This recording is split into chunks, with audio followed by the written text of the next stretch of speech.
নিপুণের মূল ব্যবসাটা কি? শুনলাম উনি পার্লার দিয়েছেন। কি পার্লার এটা? সেই পার্লারে কি আপনারা দেখেছেন? সেটা কেমন পার্লার? সেখানে কি হয়? এসব বলে চিত্রনায়িকা নিপুণের বিরুদ্ধে বিস্ফোরক সব মন্তব্য করেন মনোয়ার হোসেন ডিপজল। চলচ্চিত্র শিল্পী সমিতির নির্বাচনে সাধারণ সম্পাদক পদে চিত্রনায়িকা নিপুণ আক্তারকে হারিয়ে জয়ী হয়েছিলেন অভিনেতা মনোয়ার হোসেন ডিপজল। তাদের দুজনের জয় পরাজয়ের মাঝে ভোটের ব্যবধান ছিল মাত্র ১৬টি।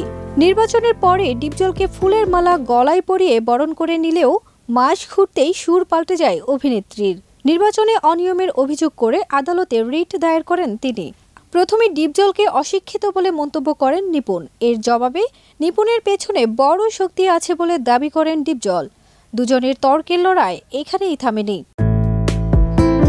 এক সাক্ষাৎকারে এই নায়িকাকে নিয়ে আবারও মুখ খুলেছেন ডিপজল। তিনি বলেন, নিপুণকে চলচ্চিত্র ইন্ডাস্ট্রিতে এনে তিনি ভুল করেছিলেন।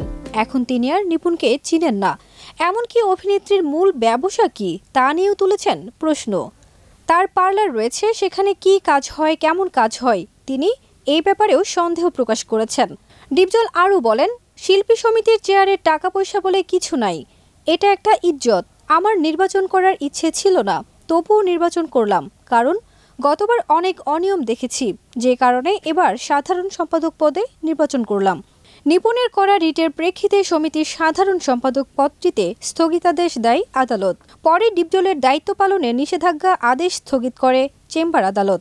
ফলে শিল্পী সমিতির সম্পাদক পদে ডিপজলের দায়িত্ব পালনে বাধা নেই বলে জানান আইনজীবীরা। ফারজানা নিকিতা, দেশ রূপান্তর।